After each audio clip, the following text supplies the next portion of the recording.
Tata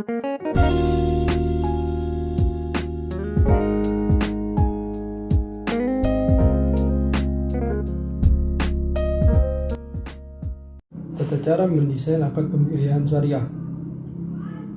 Dalam mendesain akad pembiayaan syariah, hal yang pertama yang harus kita pahami adalah karakteristik kebutuhan nasabah. Dalam memahami karakteristik kebutuhan nasabah, ada dua hal yang harus kita ketahui. Yang pertama yaitu objek. Apabila objek kebutuhan nasabah berupa pengadaan barang, maka kita harus mengetahui apakah barang tersebut bersifat ready stock atau good in process. Apabila barang tersebut bersifat ready stock, maka akad yang diberikan adalah pembiayaan murabahah.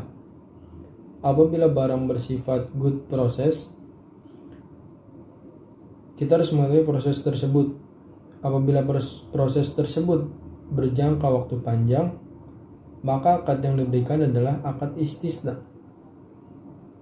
Dengan asumsi nasabah dapat membayar kewajibannya dengan mencicil beberapa kali. Dan apabila proses tersebut berjangka waktu pendek, akad yang diberikan adalah pembiayaan salam. Dengan asumsi nasabah dapat melunasi pembayarannya dengan satu kali pembayaran. Dan apabila nasabah tidak membutuhkan pengadaan barang melainkan jasa, maka akad yang diberikan adalah akad ijarah. Yang kedua, kegunaan. Dalam kegunaan nasabah, kita harus mengetahui apakah pembiayaan digunakan untuk produktif atau konsumtif. Apabila pembiayaan digunakan untuk hal produktif, kita harus mengetahui apakah digunakan untuk modal kerja atau investasi.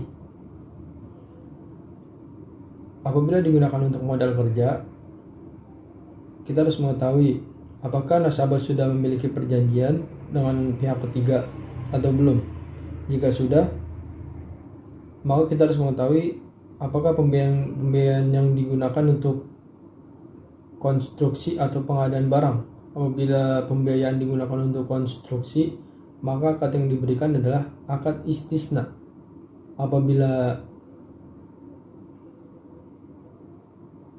pembiayaan yang digunakan untuk pengadaan barang,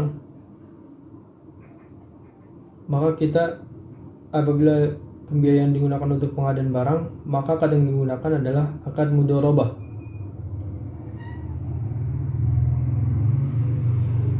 Pengecualian ini tidak untuk unit usaha berskala kecil, dikarenakan untuk memitigasi risiko dari perbankan.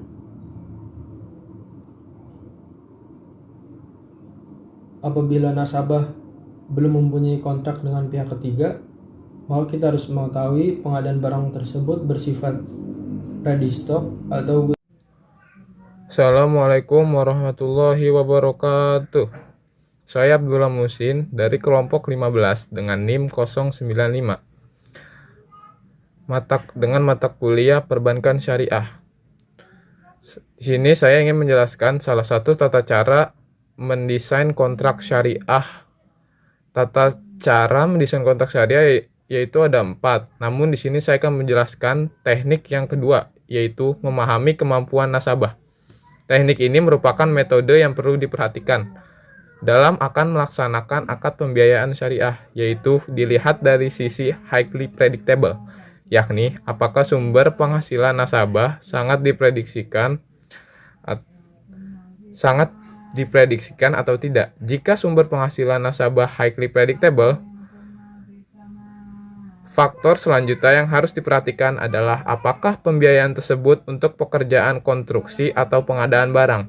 Sebelum saya melanjutkan, pekerjaan konstruksi itu untuk skala besar dan sedangkan pengadaan barang untuk skala kecil.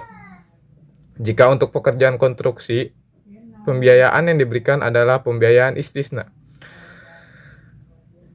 Akad istisna yaitu adalah jual beli barang dalam bentuk pemesanan pembuatan barang dengan kriteria dan persyaratan tertentu yang disepakati dengan pembayaran sesuai dengan kesepakatan.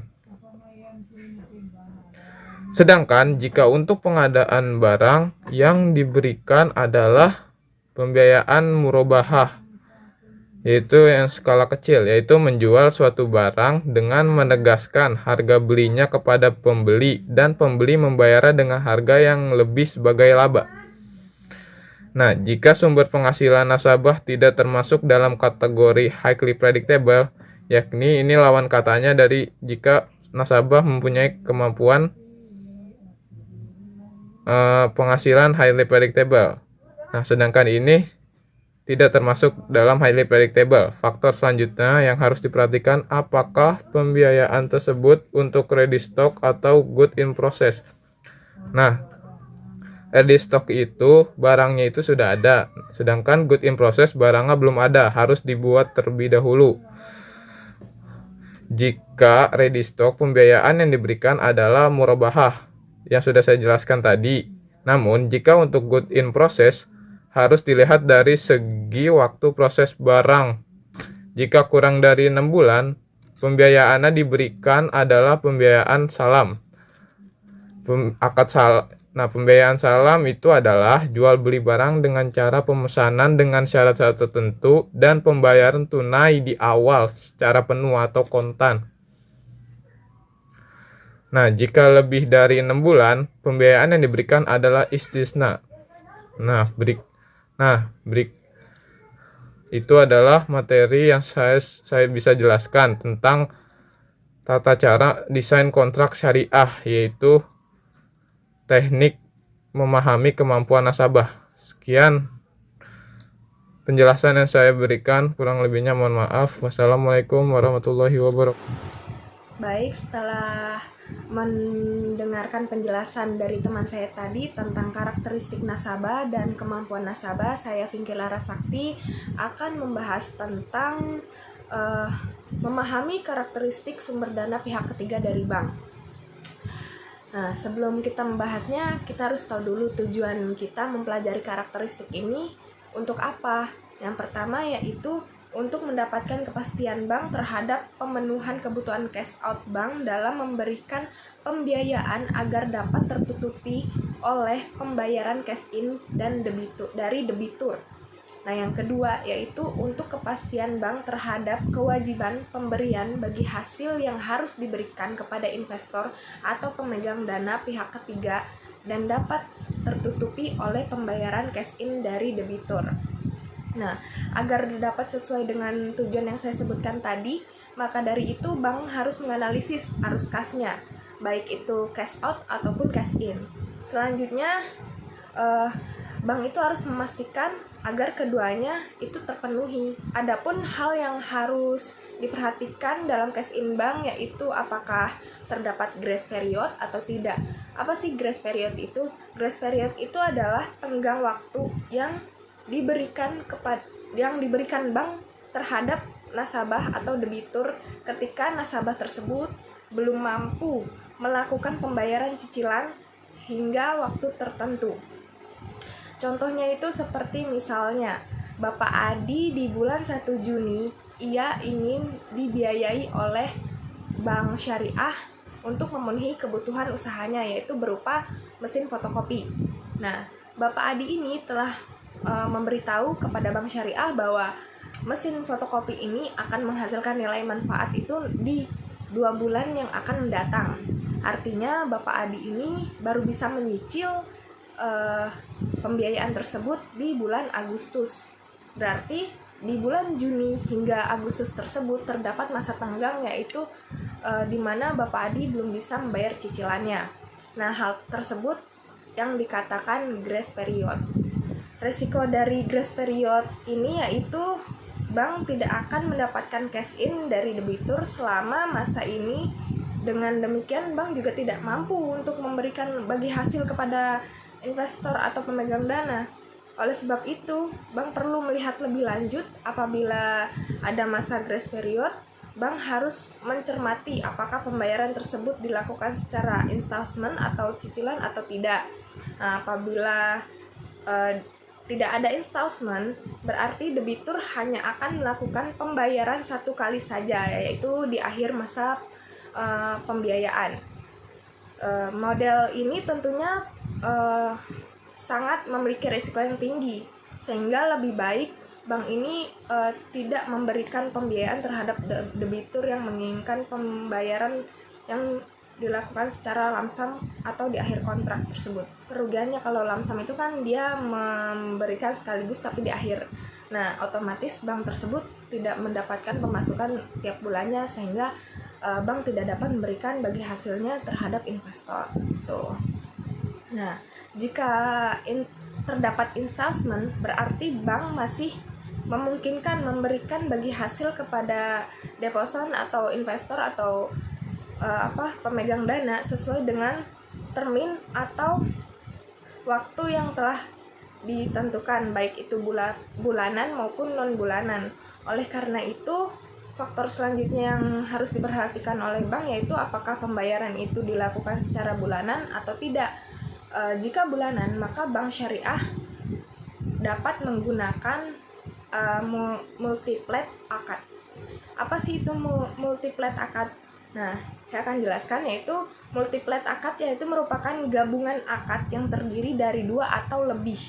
Dengan menggunakan multi-plat akad, bank akan tetap menerima cash in dari debitur setiap bulannya meskipun terdapat grace period. Selain itu, bank juga dapat memberikan bagi hasil yang diperolehnya kepada investor atau pemegang saham, pemegang dana. Untuk pembahasan lebih lanjutnya, nanti saya akan jelaskan tentang desain syariah kontrak dari segi pinjaman hukum syariah terkait proses akadnya di next video. Baik, kita lihat di sini cash in atau cash out dari nasabah. Jika ia terdapat grace period, maka risiko yang diterima bank adalah bank tidak dapat membagikan hasilnya kepada pemegang dana karena terdapat grace period tersebut. Nah, oleh karena itu, bank juga harus perlu memperhatikan apakah ia itu terdapat masa grace period atau tidak. Bank juga harus mencermati apakah pembayaran tersebut dilakukan secara installment atau tidak. Apabila tidak installment, berarti debitur hanya akan melakukan pembayaran satu kali saja di akhir masa pembiayaan. Nah, model seperti ini yaitu memiliki risiko yang sangat tinggi. Maka dari itu, bank itu lebih baik memutuskan tidak memberikan pembiayaan apabila debitur menginginkan pembayaran secara lamsam atau di akhir kontrak. Nah, selanjutnya kita lihat jika ia terdapat installment dan ia berarti bank itu masih memungkinkan dapat membagi hasil kepada pemegang dana sesuai termin yang telah ditentukan, baik itu sistemnya mau bulanan atau non bulanan. Jika bulanan, maka bank syariah dapat menggunakan multiple akad. Apa itu multiple akad? Multiple akad itu 2 akad atau lebih. Nah, kita lihat lagi, selain installment, kita juga harus memperhatikan faktor pembayaran. Apakah dia menggunakan pembayaran bulanan ataupun non bulanan. Nah, selanjutnya jika nasabah melakukannya bulanan, maka bank syariah dapat menggunakan multiple akad seperti ijarah dan lainnya. Nah, jika pembayaran tidak dilakukan secara bulanan, maka bank dapat menggunakan sumber dana ria atau mudarabah muqayyadah, yaitu sumber dana yang hanya dapat digunakan pada waktu atau tempat dan objek tertentu saja.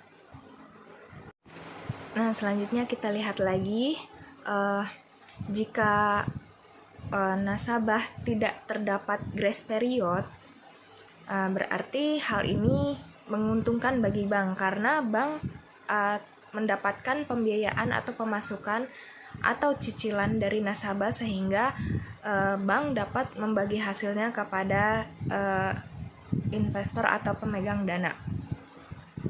Selain itu, kita juga harus memperhatikan apakah meskipun dia tidak terdapat grace period, apakah dia menggunakan sistem installment atau tidak.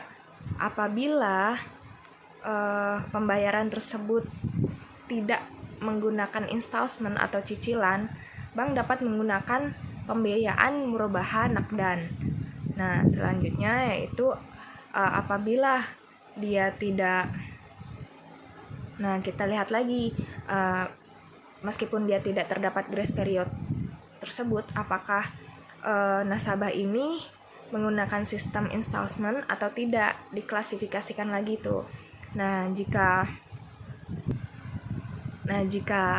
tidak melakukan dengan sistem installment, berarti bank dapat menggunakan pembiayaan murabaha nakdan namanya, atau tunai sekaligus di akhir masa perjanjian.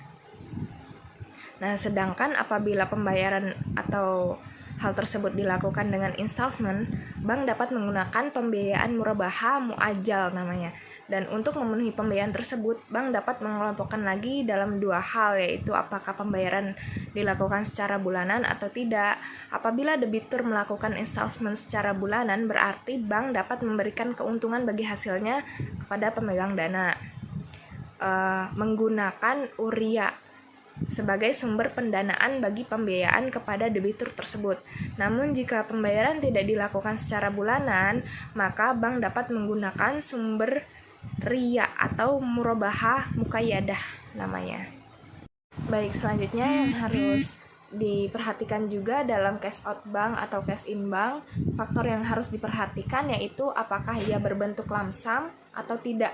Jika berbentuk lump sum, maka faktor yang harus dilihat yaitu apakah pembiayaan untuk kebutuhan barang atau jasa. Jika untuk kebutuhan barang, maka faktor yang harus dianalisis yaitu barang tersebut apakah ready stock atau goods in process.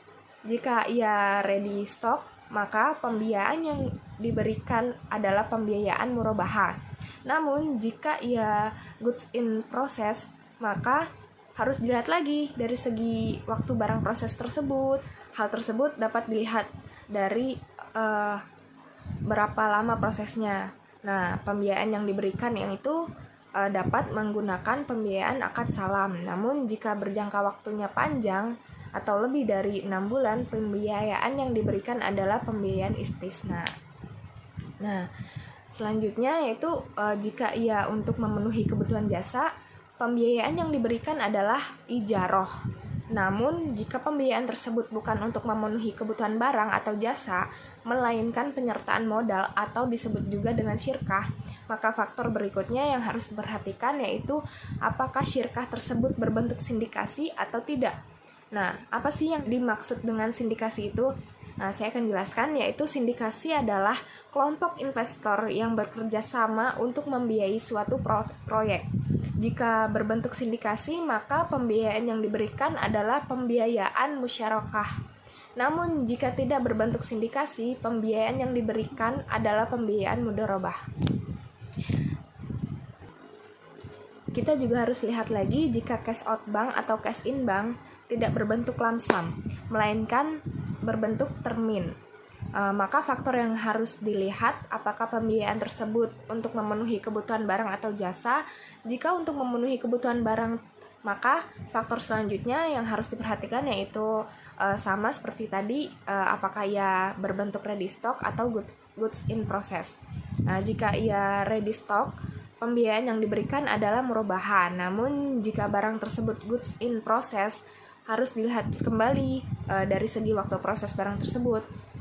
Nah, jika ia kurang dari 6 bulan, pembiayaan yang diberikan yaitu pembiayaan salam. Namun jika lebih dari 6 bulan, pembiayaan yang diberikan adalah pembiayaan istisna namanya. Nah, jika pembiayaan tersebut dimaksudkan untuk memenuhi kebutuhan jasa, pembiayaan yang diberikan adalah ijaroh. Namun jika pembiayaan tersebut bukan untuk memenuhi kebutuhan barang atau jasa, melainkan penyertaan modal atau syirkah, maka faktor yang harus dilihat lagi yaitu apakah syirkah tersebut berbentuk sindikat atau tidak. Jika ia berbentuk sindikat, maka pembiayaan yang diberikan adalah musyarakah. Namun jika tidak berbentuk sindikasi, maka pembiayaan yang diberikan adalah pembiayaan mudharabah. Sekian penjelasan dari saya, terima kasih.